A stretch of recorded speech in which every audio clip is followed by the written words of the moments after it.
Championnat de France de musculation femmes.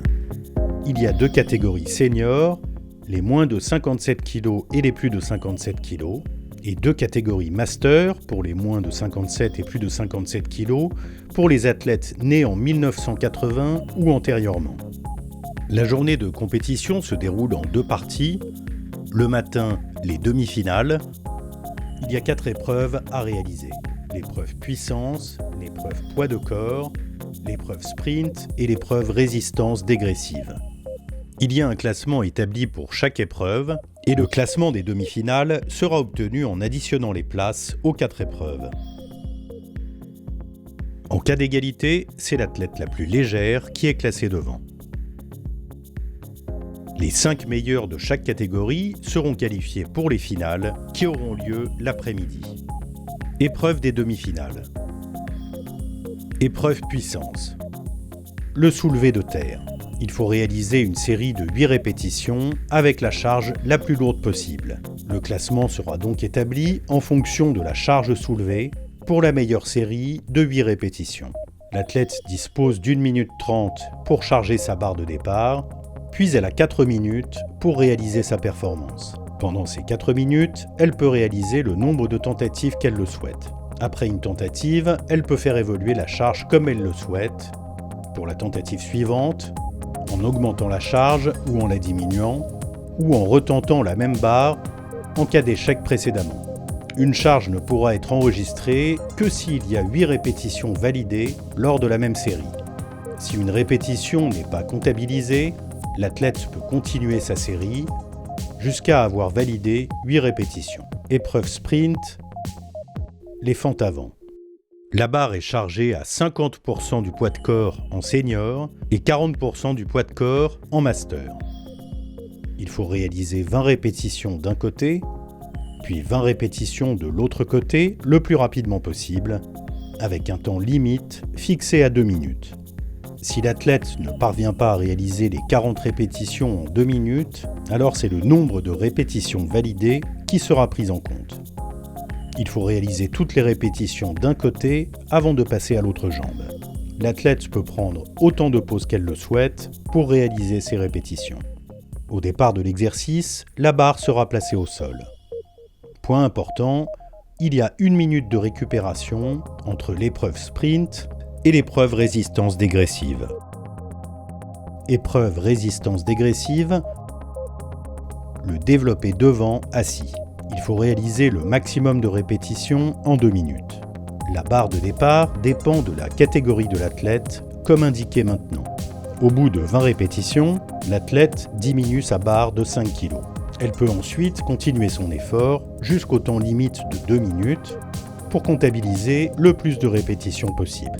L'athlète est obligé d'effectuer sa décharge de barre et elle déchargera sa barre seule. Elle devra impérativement mettre en place les bacs de serrage pour toute répétition, et ce pour des raisons de sécurité. Épreuve poids de corps. Il s'agit d'un circuit de 2 exercices à enchaîner. Les tractions prise serrée avec élastique, 8 répétitions.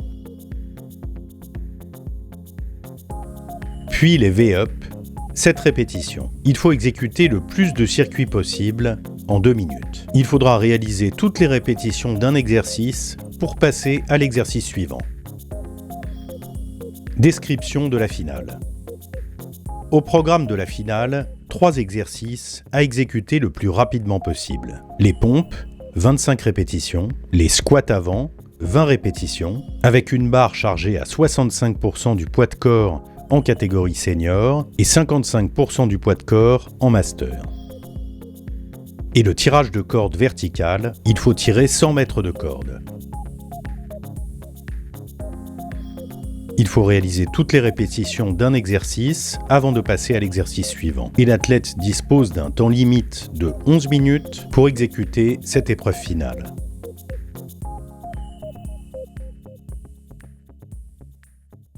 Détail des exercices. Soulevé de terre. Au départ de chaque répétition, la barre est posée au sol, immobile, pendant au moins 2 secondes. À l'arrivée, l'athlète est debout, barre en main, le corps en extension complète, chevilles, genoux, hanches et épaules alignées. L'athlète doit garder les mains sur la barre tout au long de sa série. Principale faute sanctionnée. L'athlète lâche la barre avant la fin de la série. Le corps n'est pas aligné à la fin du mouvement. Les genoux ne sont pas verrouillés à la fin du mouvement. Position sumo interdite. Rebond de la barre au sol interdit. Fente avant. L'athlète est debout, les deux pieds derrière une ligne. À l'arrivée, le genou rentre en contact avec le marqueur au sol. Puis le pied avant revient derrière la ligne complètement. Principale faute sanctionnée. Le genou ne touche pas le marqueur au sol. Les deux pieds ne se retrouvent pas derrière la ligne à la fin de la répétition. L'athlète passe au deuxième côté avant que les 20 répétitions ne soient effectuées sur la première jambe. La barre n'est pas posée sur le haut du dos. Développé devant assis. L'athlète est assis sur un banc.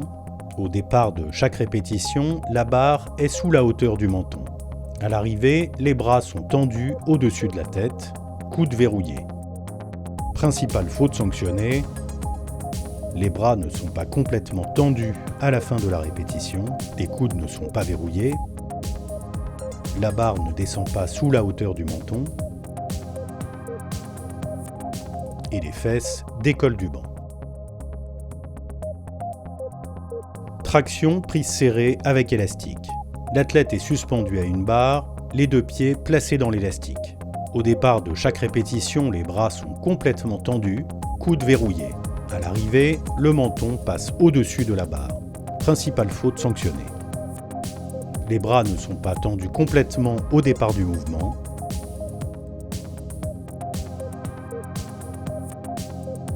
Le menton ne passe pas au-dessus de la barre. Il y a un seul pied pris dans l'élastique. V-up. L'athlète est allongé sur le dos, les bras et les jambes sont tendus, les talons sont en contact avec le sol, un disque de 2,5 kg est tenu à bout de bras et est en contact avec le sol au départ du mouvement. L'athlète décolle les jambes, les épaules et les bras afin que le disque entre en contact avec les pointes de pied. Principale faute sanctionnée, les talons ne touchent pas le sol. Le disque ne touche pas le sol derrière la tête au départ du mouvement. Les épaules ne décollent pas du sol. Les genoux se fléchissent. Les pompes. L'athlète est en appui au sol sur les pointes de pied. Les bras sont tendus. Le corps forme une ligne droite, les genoux, hanches et épaules sont alignés. La poitrine rentre en contact avec la marque au sol, puis l'athlète remonte jusqu'à avoir les bras tendus, coudes verrouillés. Faute sanctionnée. La poitrine ne touche pas le marqueur au sol. Les coudes ne sont pas verrouillés à la remontée. Le corps n'est pas aligné pendant l'exécution du mouvement. Pompe sur les genoux interdite. Squat avant. La barre est posée sur les clavicules et l'avant des épaules. L'athlète est debout, jambes tendues, genoux verrouillés. Puis l'athlète fléchit les jambes pour avoir les hanches à la hauteur des genoux. Principale faute sanctionnée, manque de flexion. Les hanches restent au-dessus de la hauteur des genoux. Les genoux ne sont pas tendus à la remontée. Tirage de corde vertical. L'athlète est assise, elle tire sur la corde jusqu'à avoir déroulé 100 mètres de corde.